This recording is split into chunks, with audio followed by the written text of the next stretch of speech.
Hello friends, अगर आप लोग बोर्ड एग्जाम 2024 में देने वाले हैं तो ये गलती आप लोग हरगिज नहीं कीजिएगा, क्योंकि अगर ये गलती आप लोग कर लेते हैं तो आपका आधा नंबर काट लिया जाएगा। तो कौन सा छात्र है जिनका आधा नंबर इस बार कटने वाला है, तो इस वीडियो को आप लोग अंत तक जरूर देखें ताकि आपको ये समझ में आ सके कि कौन सा छात्र का आधा नंबर कट जाता है और इस बार काट लिया जाएगा।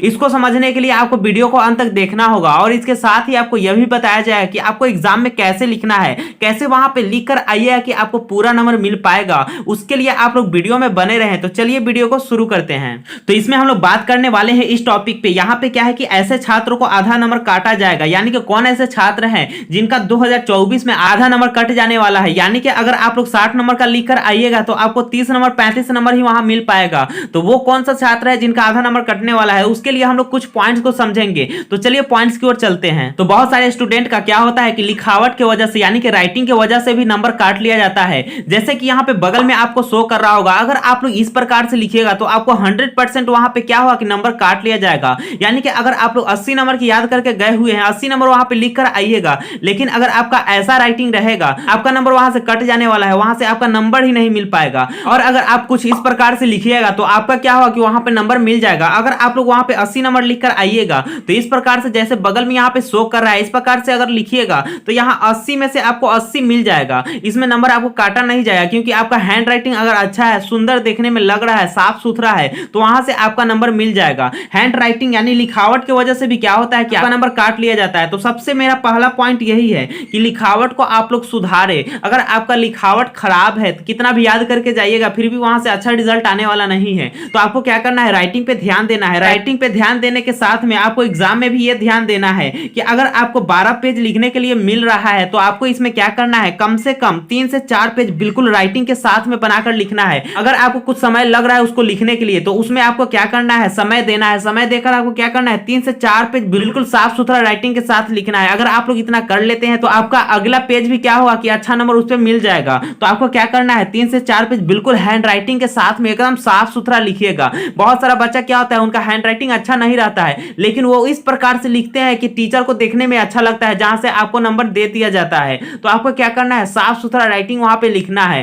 ताकि आपको अच्छा नंबर मिल पाएगा। तो ये पॉइंट आपको समझ में आ गया होगा। अब चलिए अगला पॉइंट की ओर चलते हैं। यहाँ पे अगला पॉइंट क्या है कि लिखने का तरीका, यानी कि एग्जाम में आपको लिखने का तरीका किस प्रकार होना चाहिए, आइए समझते हैं। मान लीजिए वहां पे आपको क्वेश्चन दिया जाता है, क्वेश्चन अगर दे दिया जाता है, वहां पर क्वेश्चन पेपर मिल जाता है, उसके बाद आपको कॉपी दिया जाता है, तो आपको क्वेश्चन आंसर को कैसे लिखना है वो आइए समझ लेते हैं। वही होता है लिखने का तरीका। बहुत सारे बच्चे वहां पे लिख कर आते हैं, याद करके लिख कर भी आते हैं, लेकिन पता ये चलता है जो पढ़ने में थोड़ा कमजोर था और जो पढ़ने में बहुत तेज था, उसके कंपेयर में क्या होता है, दोनों का नंबर लगभग बराबर ही आ जाता है। या कमजोर बच्चे का क्या होता है कि नंबर ज्यादा ही आ जाता है। वो क्या करते हैं कि अच्छे से वहां लिख कर आते हैं, उनको पता रहता है कि किस प्रकार से वहां लिखना है। तो आइए समझ लेते हैं कि आपको भी किस प्रकार से लिखना है। मान लीजिए अगर आपको क्वेश्चन पेपर दे दिया जाएगा, कुछ इस प्रकार से उसमें क्वेश्चन संख्या दिया रहेगा। अगर आपको मान लीजिए कि 3 नंबर का याद है और इससे पहले ये सब याद नहीं है, तो आपको क्या करना है, पहले जो जो याद है उसको चुनकर लिख लेना है। आपको 100% जिस पर विश्वास हुआ कि हाँ वही हमको याद है, पूरा लिख पाएंगे,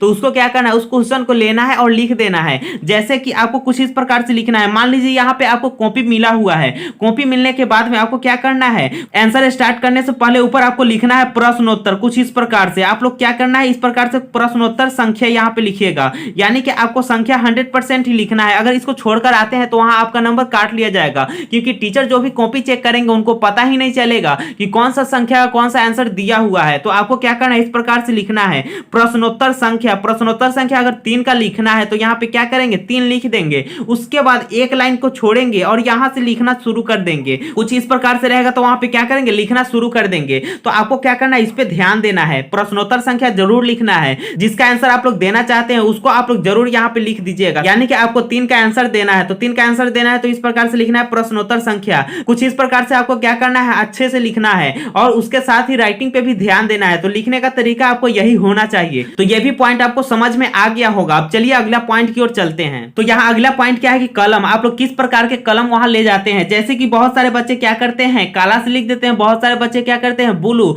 या हरा, कोई सा भी कलम मिलता है वहां पे लिख देते हैं। लेकिन आपको ये चीज को ध्यान में रखना है, जैसे कि OMR सीट भरने के लिए आपको क्या करना होगा, ब्लैक पेन ले जाना होगा। यानी कि OMR सीट भरने के लिए आप लोग ब्लैक पेन का यूज कीजिएगा, यानी कि काला कलम का यूज कीजिएगा, क्योंकि वहां पे क्या होता है, OMR सीट चेक करते समय समय ब्लैक पेन से जो भी रहता है वहां पे क्या होता है, जल्दी स्कैन हो जाता है, क्योंकि कंप्यूटर से चेक होता है ओएमआर सीट। तो आपको क्या करना है, ब्लैक पेन से ओएमआर सीट को भर लेना है। ऑब्जेक्टिव जितना होगा ब्लैक पेन से वहां पे क्या कीजिएगा, आप लोग गोला को घेर कर आइएगा, ताकि आपको वहां पे स्कैन करने में प्रॉब्लम नहीं हो पाएगा और आपको नंबर अच्छा मिल पाएगा। उसके बाद ही आपको अगर उत्तर लिखना हो, यानी कि कॉपी में उत्तर लिखना शुरू कीजिएगा, तो आपको क्या करना है, ब्लू पेन लेकर जाना है। ब्लू पेन से ही आप लोग वहां पे क्या कीजिएगा, आंसर को लिखिएगा। बहुत सारे बच्चे क्या करते हैं, लाल से ही लिख देते हैं या लाल से क्वेश्चन उतारते हैं और आंसर क्या करते हैं, ब्लू से लिखते हैं। तो वहां पे फेयर नहीं करना है, वहां पे आपको ये सब नहीं करना है। तो यहाँ पे आपको क्या करना होगा, सिर्फ उत्तर लिखना है, क्वेश्चन उतारने का उसमें का जरूरत नहीं है। इस प्रकार से आपको प्रश्नोत्तर संख्या दे देना है। उसके बाद क्या करना है, आपको आंसर वहां पे लिखना शुरू कर देना है। वहां पे प्रश्न को उतारना नहीं है, तो वहां पे रेड पेन का यूज ही नहीं करना है। रेड पेन का यूज कीजिएगा तो आपका नंबर काट लिया जाएगा।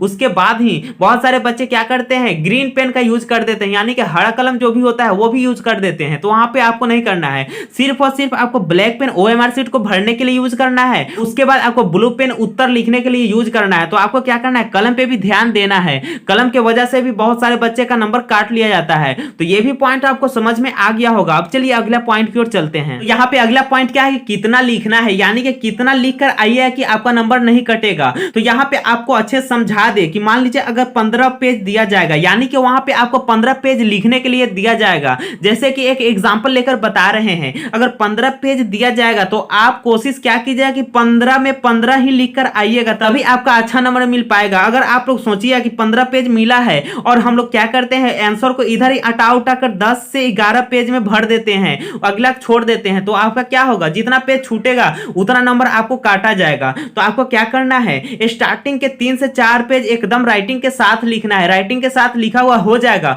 उसके बाद थोड़ा स्पीड बढ़ाइएगा और कोशिश ये कीजिएगा कि 15 में 15 पेज वहां पे भर के आए, ताकि आपको अच्छा नंबर मिल पाए। एग्जामिनर खुद कहते हैं बच्चे अगर राइटिंग के साथ में पूरा पेज फुल करके आएंगे, थोड़ा बहुत उसमें इधर उधर आंसर भी होगा, तो वहां पे नंबर आपको दे दिया जाएगा। तो आपको क्या करना है, इस बात पे ध्यान देना है कि कितना लिखना है। तो आपको बिल्कुल पूरा लिखकर ही आना है। पूरा लिखकर आइएगा तो आपको नंबर 100% मिल ही जाएगा। थोड़ा बहुत नंबर कट जाएगा, थोड़ा बहुत मिस्टेक की वजह से, लेकिन आपको क्या करना है, पूरा पेज फुल करके ही आना है। या अगर मान लीजिए 15 पेज लिखना है और आपका हाथ स्पीड नहीं चलता, यानी कि हैंड स्पीड नहीं है, तो आपको क्या करना है, कम से कम 12 से 13 पेज लिखना है। अगर 1-2 पेज छूट भी जाता है तो कोई बात नहीं है, लेकिन कम से कम 12 प्लस पेज लिखकर आइएगा। एक एग्जांपल लेकर बताएं हैं, जैसे कि 20 पेज दिया जाएगा तो वहां 17 प्लस कम से कम जरूर लिखकर आइएगा।